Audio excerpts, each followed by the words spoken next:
तो चलिए मित्रों, कहानी शुरू करते हैं। आज की कहानी है, एक संसार में सबसे ज़्यादा पापी कौन है, स्त्री या पुरुष।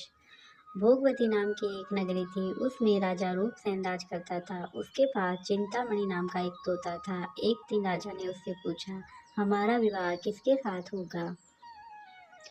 तोते ने कहा, मगध देश के राजा की बेटी चंद्रावती के साथ होगा। राजा ने ज्योतिषी को बुलाकर पूछा तो उसने भी यही कहा। उधर मगध देश की राजकन्या के पास एक मैना थी। उसका नाम था मदन मंडी। एक दिन राजकन्या ने उससे पूछा कि मेरा विवाह किसके साथ होगा, तो उसने कह दिया कि भोगवती नगर के राजा रूपसेन के साथ आपका विवाह होगा। इसके बाद दोनों का विवाह हो गया। रानी के साथ उसकी मैना भी आ गई और राजा रानी दोनों ने तोता मैना का ब्याह करके उन्हें एक पिंजरे में रख दिया। एक दिन की बात है कि तोता मैना में बहस हो गई। मैना ने कहा, आदमी बड़ा पापी, दगाबाज और अधर्मी होता है। तोते ने कहा, स्त्री झूठी, लालची और हत्यारी होती है। दोनों का झगड़ा बढ़ गया तो राजा ने कहा, क्या बात है, तुम आपस में क्यों लड़ रहे हो? मैना ने कहा, महाराज, मर्द बड़े बुरे होते हैं। इसके बाद मैना ने एक कहानी सुनाई।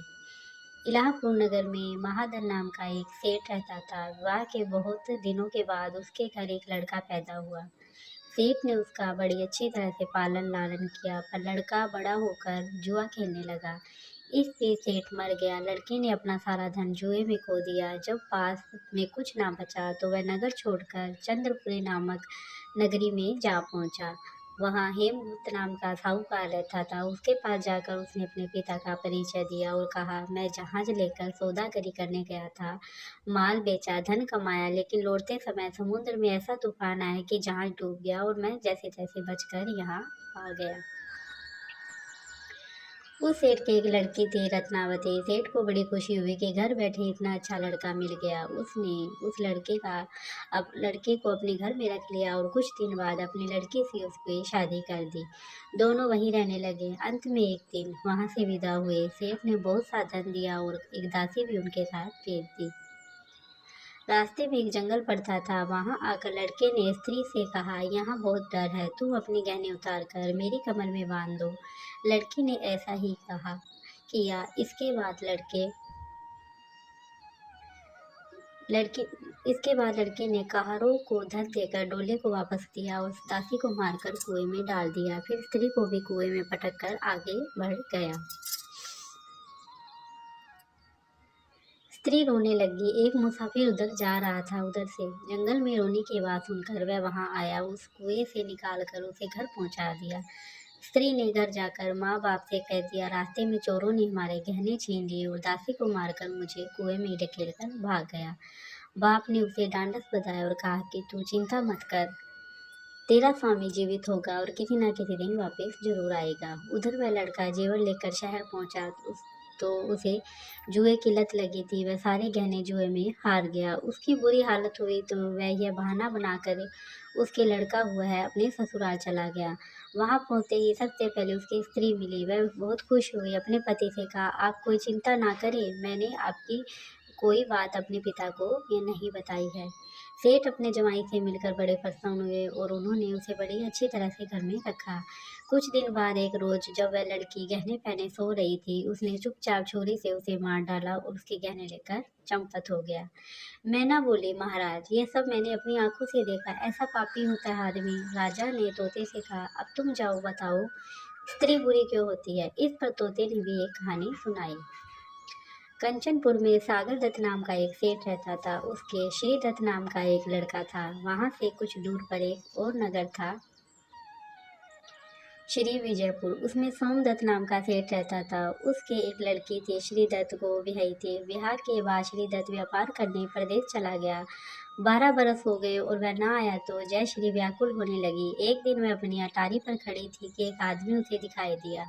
उसे देखते ही वह उस पर मोहित हो गई। उसने उसे अपनी सखी के घर बुलवा लिया। रात होते ही वह उस सखी के घर चली जाती और रात भर वहां रहकर सुबह होने से पहले घर पर आ जाते।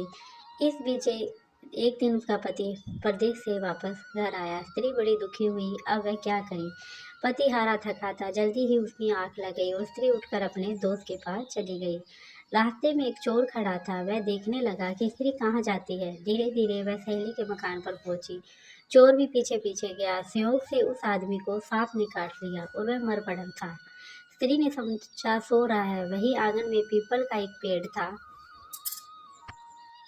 जिस पर एक पिशाच बैठा था और ये लीला देख रहा था। उसने उस आदमी के शरीर में प्रवेश करके उस स्त्री की नाक काट दी और फिर उस आदमी के देह से निकलकर पेट पर जा बैठा।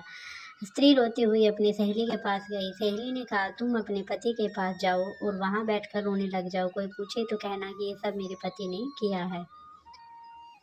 उसने ऐसा ही किया। उसका रोना सुनकर लोग इकट्ठा हो गए। आदमी जाग उठा। उसे सारा हाल मालूम हुआ तो वह बड़ा दुखी हुआ। लड़की के बाप ने कोतवाल को खबर दी। कोतवाल उन सबको राजा के पास ले गया। लड़की की हालत देखकर राजा को बड़ा गुस्सा आया। उसने कहा, इस आदमी को सूली पर लटका दो।